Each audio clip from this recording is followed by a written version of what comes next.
Ndugu washiriki, mafanikio kusema ukweli yanahitaji ujasiri wako binafsi, ujasiri wa kiuongozi, lakini anahitaji nidhamu ya utekelezaji na ushirikiano wa kimkakati kama wasemavyo wataalamu na wanafalsafa mbalimbali. Kwa mfano, ndugu yetu Peter Drucker aliwahi kusema, njia bora ya kutabiri mustakabali wako wewe ni kuunda mwenyewe. Yaani usisubiri kwamba Tanzania itanifanyia nini, jitengenezee mwenyewe. Ndio maana ukienda pale ukiangalia zile innovations mbalimbali, zile vumbuzi mbalimbali tulizokuwa tunaziona, umeziona pale na zingine zimeonyeshwa hapa. Ukiwauliza kwani Tanzania iliwafanyia hivyo, wametengeneza wenyewe. Kwa hiyo usisubiri mustakabali wa mtu akutengenezee, tengeneza. Akuundie, unda. Lakini ukiangalia vile vile bwana Steve Jobs aliwahi kusema, ubunifu hutofautisha kiongozi na mfuatiliaji. Suluhisho la kihandisi sio tu kwa kuletewa uhandisi na mtu mwingine, ujuzi na mtu mwingine, sio tu kwa kuletewa na mataifa mengine. Wewe utakuwa mfuatiliaji, sio muundaji. Ukimwangalia bwana kwa mfano Albert Einstein aliwahi kusema, hatuwezi kutatua matatizo yetu kwa kufikiria kwa namna ile ile, kwa utaratibu ule ule siku zote. Kwa lugha nyingine ndio kusema kwamba elimu yako ya handisi uliyoipata ikuwezeshe wewe kufikiri upya kivingine, kutatua changamoto zako, kuja na vitu vipya kwenye mazingira yako ya sasa unayoishi nayo. Sijamwona mtu miongoni mwenu nyinyi aliyeanza yeye ni mteremko tu mwanzo hata mwisho. Hakuna. Kila mmoja wako kinachotofautiana ni aina ya changamoto moja baada ya mwingine. Kwa lugha nyingine, changamoto ni sehemu ya maisha, is part and parcel of life. Wataalamu wanasema changamoto sio tatizo kwa sababu ni sehemu ya maisha. Kikubwa katika changamoto ni kukabili, kuitatua hiyo changamoto. Kila inapotokea changamoto tuitatue, tuikabili na tuitatue. Na ukiitatua hiyo changamoto unapata maisha bora zaidi kuliko yalivyokuwa jana. Lakini haimaanishi kwamba wewe ulipotatua changamoto basi ndio zimeisha. Hapana. Zinakuja zingine tena zaweza kuwa kubwa kuliko zile ulizoshuhudia awali. Lakini wajibu wako ni kuzitatua tena. Na ukiweza kuzitatua, mustakabali wako wa maisha utakuwa bora zaidi kuliko jana yake. Na ndio maana wataalamu wanasema maendeleo yako wewe ni mchakato wa kutatua changamoto. Kwa hiyo ndugu zangu, washiriki wenzangu, mimi nimefurahi sana kuwepo kwenu katika kongamano hili la siku mbili.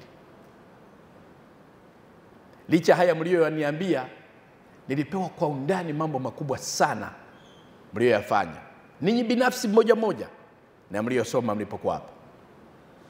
Na hii inatoa picha nzuri ya wapi tunakoelekea sisi kama wahandisi vijana ambao taifa hili linatutegemea sana katika maendeleo yake. Tunapohitimisha kongamano hili, kumbuka mfano mmoja wenye nguvu. Mbegu yoyote ni lazima ioze kabla haijaota. Wewe uko hapa ni mhandisi kijana. Ili uweze kufanikiwa kwenye uhandisi wao, hata wale waliokuja na vitu vyao hapa mbalimbali hawajaanza na kufanikiwa. Walianza kwa majaribio, wakashindwa, wakajaribishwa, wakashindwa, wakajaribishwa, baadaye wakafikia hicho walichokuja kutuonyesha hapa. Hii ni dhana ya kwamba mbegu yoyote ili yote ikomae, ikue, lazima ioze. Inawezekana utakuja na mawazo mbalimbali ya kibunifu yakashindwa. Unaweza kuja na mawazo yoyote uweze kufanya jambo litokee, yasitokee, yakachekwa. Hilo lisikukatishe tamaa, kwa sababu mbegu yako hii unayoipanda ni lazima ioze. Huo ni mchakato wa kufikia kwenye mafanikio zaidi. Kwa hiyo unapoona umeanzisha wazo jipya au umeanzisha ubunifu fulani, ukafika hatua ukashindwa, usikate tamaa. kumbuka kwamba ni lazima mbegu ioze. Kwa kushindwa huko kukupe ishara ya kwamba kumbe naenda kwenye mafanikio zaidi, nijaribishe kwa kubadili namna nyingine yote ile ili nifikie kule ambako natakiwa nifikie.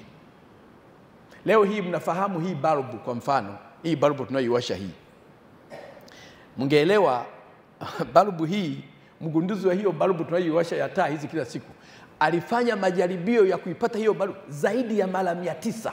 Anajaribisha mbegu ili yote lazima ioze. Leo hii tunafaidi bulb kama vile ilianzisha mtu jana ikaja leo, lakini huyu mgunduzi na mbunifu huyu alifanya majaribio na majaribio na majaribio yakashindikana, lakini baadaye akaibuka na kitu kikubwa kinachotumika duniani kote na ni fahari ya dunia. Mustakabali wa uhandisi wa Tanzania sio kwa wataalamu wa kigeni au teknolojia za kigeni kuingizwa katika taifa letu. Mustakabali huu wa maendeleo ya teknolojia katika nchi yetu uko katika akili zenu, mikono yenu, uko katika roho zenu, uko katika nguvu yenu ya kibunifu na ya kiujasiriamali. Ni ushiriki wenu ninyi wenyewe kuleta mustakabali huu wa maendeleo katika taifa letu. Kwa hiyo kila unapotembea ukiwa nyumbani, fikiria maendeleo ya teknolojia katika nchi yetu yako mikononi mwenu. Fikra zako, ubunifu wako, mawazo yako.